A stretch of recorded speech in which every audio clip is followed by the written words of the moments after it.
दोस्तों, स्वागत है आपका मेरे YouTube चैनल इंग्लिश बाबू पर। और आज मैं फिर हाजिर हूँ आपके साथ एक नई स्टोरी लेकर। और दोस्तों, आज जो स्टोरी मैं आपके लिए लाया हूँ ये एक शॉर्ट मॉरल स्टोरी है। बहुत ही प्यारी, अच्छी, मज़ेदार कहानी है। कहानी सुनने में आपको बहुत अच्छा लगेगा। उसके अलावा दोस्तों, आज की इस कहानी में आपको कुछ नए इंग्लिश के वर्ड मीनिंग सीखने को मिलेंगे, उनकी करेक्ट प्रोनाउंसिएशन के बारे में पता चलेगा।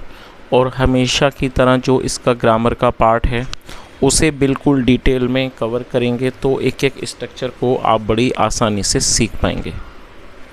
तो चलिए दोस्तों, आज की इस कहानी को हम शुरू करते हैं। और सबसे पहले कहानी का टाइटल देखते हैं। कहानी का टाइटल है द नोबल मैन। क्या अर्थ हुआ दोस्तों? नोबल एक एडजेक्टिव है जिसका मतलब होता है नेक। एक ऐसा व्यक्ति जो नेक हो उसको नोबल कहा जाता है, और ये एक एडजेक्टिव है। द नोबल मैन का मतलब हुआ कि नेक आदमी। तो दोस्तों, ये आज की इस कहानी का टाइटल है, शीर्षक है। और अब मैं इसे पढ़ना शुरू करता हूँ। आप लोगों से रिक्वेस्ट है, आप कहानी को बिल्कुल ध्यान से सुने। यदि आज की कहानी में आपको कोई भी नया शब्द या फिर नया स्ट्रक्चर मिले तो आप उसको नोट करें, और यदि कहानी आपको अच्छी लगे तो लाइक भी ज़रूर करें। तो चलिए इसको शुरू करते हैं। Manoj was a noble man. क्या मतलब हुआ दोस्तों? ये जो वाक्य है ये एक सिंपल पास्ट का सेंटेंस है। सिंपल पास्ट का मतलब होता है जब हम कोई भी ऐसा वाक्य बनाएं जहाँ पर वॉज या फिर वर्ब का इस्तेमाल हेल्पिंग वर्ब के रूप में किया जाता है, साथ में नाउन या फिर एडजेक्टिव को लेकर वाक्य बनाया जाता है। और दोस्तों, जब हम सिंपल पास्ट या सिंपल प्रेजेंट में कोई भी वाक्य बनाते हैं तो ऐसे वाक्यों में वर्ब का इस्तेमाल नहीं किया जाता है, सिर्फ नाउन या एडजेक्टिव का ही प्रयोग करके वाक्य को बनाया जाता है। तो क्या अर्थ हुआ? Manoj was a noble man. Manoj एक नेक आदमी था। He had become a very famous personality in America. क्या अर्थ हुआ? He had become a very famous personality. दोस्तों, ये जो वाक्य है ये एक पास्ट परफेक्ट का सेंटेंस है। पास्ट परफेक्ट का मतलब होता है पास्ट में किसी क्रिया का पूरा होना, पाया जाना। आया था, गया था, लिया था, दिया था, चुका था, इस तरह के जो भी शब्द आप देखते हैं वाक्यों की टेल पर, वो पास्ट परफेक्ट के ही वाक्य कहलाते हैं। और पास्ट परफेक्ट में दोस्तों हैड का इस्तेमाल हेल्पिंग वर्ब के रूप में किया जाता है, साथ में वर्ब की थर्ड फॉर्म लगाई जाती है। बिकम का मतलब होता है दोस्तों बनना। ये फर्स्ट फॉर्म है, उसके अलावा ये थर्ड फॉर्म भी है, तो आप इस चीज़ को याद करें। और मैं चाहूँगा दोस्तों आप तीनों फॉर्म याद करें। बिकम फर्स्ट फॉर्म है, सेकेंड फॉर्म बिकेम, और थर्ड फॉर्म फिर बिकम। तो फर्स्ट और थर्ड फॉर्म सेम है। तो क्या अर्थ हुआ? ही हैड बिकम, वह बन चुका था, अ very famous personality in America, वह अमेरिका में एक बहुत ही प्रसिद्ध व्यक्ति बन चुका था। दोस्तों, यहाँ पर मैंने आपको पास्ट परफेक्ट के बारे में बताया। मैं आपको दो वाक्य देना चाहूँगा। यदि आप पास्ट परफेक्ट सीख चुके हैं तो दोनों वाक्यों को आप ट्रांसलेट करके कमेंट में ज़रूर बताएं। नोट कर लीजिए। पहला वाक्य है मैं उससे मिला था। दूसरा वाक्य है कल मैंने खाना नहीं खाया था। दोनों ही पास्ट परफेक्ट हैं। दोनों को ट्रांसलेट करें और कमेंट में बताएं। तो क्या अर्थ हुआ कि he had become a very famous personality in America, वह अमेरिका में एक बहुत प्रसिद्ध व्यक्ति बन चुका था। ही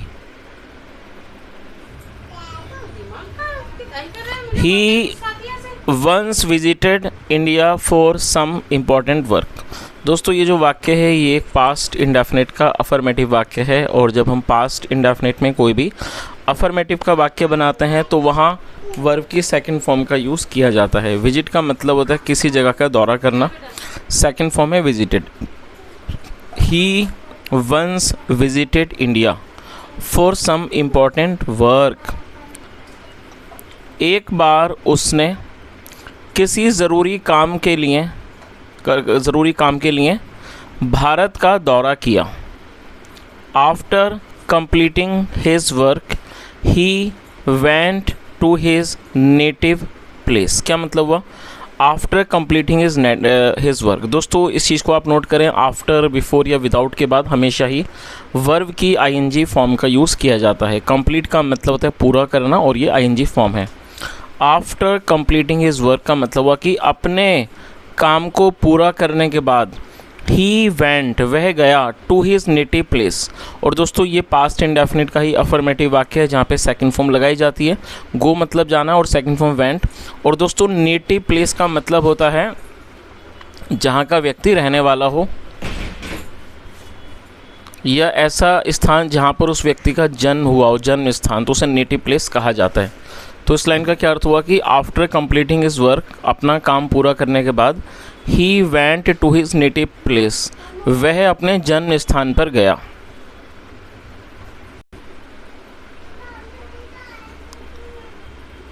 one day he visited his school which had now turn into a ruin. क्या अर्थ हुआ? One day he visited his school. दोस्तों ये भी पास्ट इंडेफिनिट का वाक्य है जहाँ पे सेकंड फॉर्म लगाई गई है। विजिट का मतलब जाना या फिर दौरा करना। वन डे एक दिन, ही विजिटेड हिज स्कूल वह अपने स्कूल गया, which had now turn into a ruin. और दोस्तों यहाँ भी हैड के साथ थर्ड फॉर्म का यूज़ किया गया, तो ये पास्ट परफेक्ट का वाक्य है। टर्न का मतलब है बदल जाना और रूइन का मतलब होता है खंडर। तो क्या अर्थ हुआ? विच जो विच had now turn into a ruin, जो अब एक खंडर में बदल चुका था। तो इस तरह से पूरी लाइन का क्या अर्थ निकला? एक दिन वह अपने स्कूल गया, which had now turn into a ruin, जो अब खंडर में बदल चुका था। He remembered something and went to a little cottage that was located in front of the school. क्या अर्थ हुआ? He remembered something. दोस्तों रिमेंबर का मतलब होता है कुछ याद आना, याद करना। सेकंड फॉर्म होती है रिमेंबर्ड, और ये भी पास्ट इंडेफिनिट का ही अफर्मेटिव वाक्य है, यहाँ सेकंड फॉर्म लगाई गई है। ही रिमेंबर्ड समथिंग का मतलब हुआ कि उसे कुछ याद आया। एंड वेंट और वो गया टू अ लिटिल कॉटेज, एक छोटी सी झोंपड़ी पर। कॉटेज मतलब झोंपड़ी। दैट वॉज लोकेटेड जो कि स्थित थी इन front of the school, school के सामने। तो इस तरह से पूरी लाइन का क्या अर्थ निकला कि उसे कुछ याद आया और वह वैन ही वेंट वो एक छोटी सी झोंपड़ी पर गया। That was located in front of the school जो स्कूल के सामने स्थित थी। There he met an old women. दोस्तों मीट का मतलब होता है मिलना और सेकंड फॉर्म है मैट, आप इसे नोट कर लीजिए। और ये पास्ट इंडेफिनिट का ही अफर्मेटिव वाक्य है। There he met an old women, वहाँ वह एक बूढ़ी महिला से मिला। ही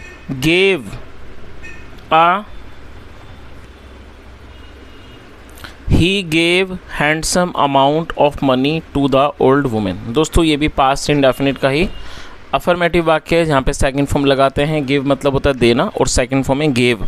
इसकी स्पेलिंग को आप नोट कर लीजिए।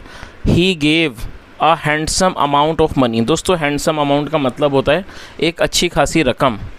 तो क्या अर्थ हुआ? He gave a handsome amount of money to the old women, उसने बूढ़ी महिला को एक अच्छी खासी रकम दी।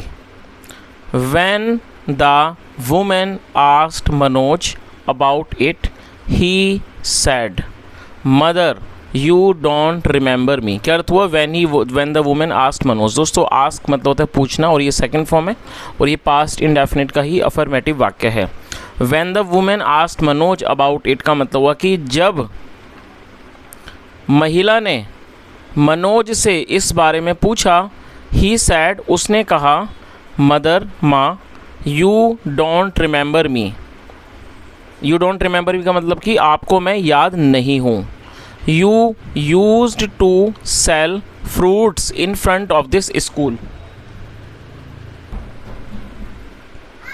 You used to sell fruits in front of this school and I once took a loan from you. क्या अर्थ हुआ? You use to sell fruits in front of this school. दोस्तों इस वाक्य में यूज टू का प्रयोग किया गया है और यूज टू का प्रयोग पास्ट के वाक्यों में कंसिस्टेंसी को दर्शाने के लिए किया जाता है। जब हम कोई ऐसा वाक्य बनाते हैं जहाँ ये दिखाते हैं कि पास्ट में कोई व्यक्ति किसी काम को बराबर करता था, तो ऐसे वाक्यों में यूज टू के साथ वर्ब की फर्स्ट फॉर्म लगाई जाती है। जैसे मान लीजिए कुछ वाक्य कि मैं उसे पढ़ाया करता था, तो इसका आंसर क्या होगा? आई यूज टू टीच हिम। वह दौड़ा करता था, ही यूज्ड टू रन। तो जब भी ऐसे कोई वाक्य हों जहाँ पर पास्ट में हम निरंतरता को दर्शाएंगे तो यूज टू के साथ वर्ब की फर्स्ट फॉर्म लगाई जाती है। और SELL सेल का मतलब होता है बेचना। तो उसने क्या कहा? You used to sell fruits in front of this school, आप इस स्कूल के सामने फल बेचा करती थी। एंड और आई मैंने वंस टुक, और दोस्तों टेक मतलब लेना, सेकंड में took, and I once took a loan from you, और एक बार मैंने आपसे एक लोन लिया था। लोन का मतलब होता है कोई कर्जा। तो इस तरह से पूरी लाइन का क्या अर्थ निकला कि you use to sell fruits in front of this school and I once took an a loan from you. आप इस स्कूल के सामने फल बेचा करती थी और एक बार मैंने आपसे एक कर्ज लिया था। Today I am repaying your loan. दोस्तों आप इसे ज़रूर नोट कर लें, रीपे का मतलब होता है किसी का कर्ज चुकाना। और ये जो वाक्य है ये प्रेजेंट कॉन्टिन्यूस का सेंटेंस है। प्रेजेंट कॉन्टिन्यूस मतलब ऐसे वाक्य जहाँ वाक्यों की टेल पर रहा है, रही है, रहे जैसे शब्द आते हैं, ऐसे वाक्यों में इज एम आर के साथ वर्ब की आईएनजी फॉर्म का यूज़ किया जाता है। तो उसने आगे क्या कहा, टुडे मतलब कि आज, I am repaying your loan, आज मैं आपका कर्ज चुका रहा हूँ। The old women blessed Manoj, बूढ़ी महिला ने मनोज को आशीर्वाद दिया। तो दोस्तों इस तरह से छोटी सी कहानी यहीं ख़त्म होती है। और यदि मैं कहानी के मॉरल के बारे में बात करूं तो ऐसा कोई इसमें कोई मॉरल इसमें नहीं दिख रहा, लेकिन दोस्तों कहानी सुनने के बाद यही पता लग रहा है कि व्यक्ति के अंदर दूसरों के प्रति एक अच्छी भावना होनी चाहिए। जैसा हमने यहाँ पर देखा कि जो व्यक्ति है मनोज, जो काफ़ी ज़्यादा फेमस बन चुका था अमेरिका में, और वो जब स्कूल आया तो उसे अपनी उस चीज़ का ध्यान रहा कि उसने एक बार किसी से कोई कर्ज़ लिया था और उसने बदले में उसने उस बूढ़ी महिला को बहुत सारे पैसे दिए। तो दोस्तों यहाँ पर ये दिखाया गया है कि व्यक्ति के अंदर दूसरों के प्रति एक करुणा या कह सकते जो काइंडनेस है, दया है, वो ज़रूर होना चाहिए, क्योंकि दया जो है वो किसी भी व्यक्ति का सबसे बड़ा एक गुण होता है। तो दोस्तों ये आज की एक छोटी सी कहानी थी। यदि आपको आज की कहानी अच्छी लगी हो, मेरा पढ़ाने का प्रयास भी आपको अच्छा लगा हो, तो आपसे रिक्वेस्ट है आप इस वीडियो को ज़रूर लाइक करें, दोस्तों के साथ शेयर करें, चैनल को भी सब्सक्राइब करें। और दोस्तों यदि आपका कोई भी सुझाव हो तो कमेंट में ज़रूर बताएं। और दोस्तों कई बार आप लोग बुक का नाम पूछते हैं कि सर आप कौन सी बुक से स्टोरी लेते हैं। तो दोस्तों आज जो स्टोरी ली गई है ये ली गई है ग्रेट ग्रैंडपा टेल्स नामक किताब से। तो मैंने आपको यहाँ पर किताब का नाम भी बता दिया, आप चाहें तो सर्च भी कर सकते हैं, अगर ये ऑनलाइन अवेलेबल होगी तो आप देख सकते हैं। और उसके अलावा दोस्तों एक और रिक्वेस्ट है, यदि आप चैनल पर पहली बार आए हैं तो जो भी आपका अनुभव रहा हो कमेंट में ज़रूर बताएं। यहाँ तक सुनने के लिए thank you so much. Have a nice day and bye.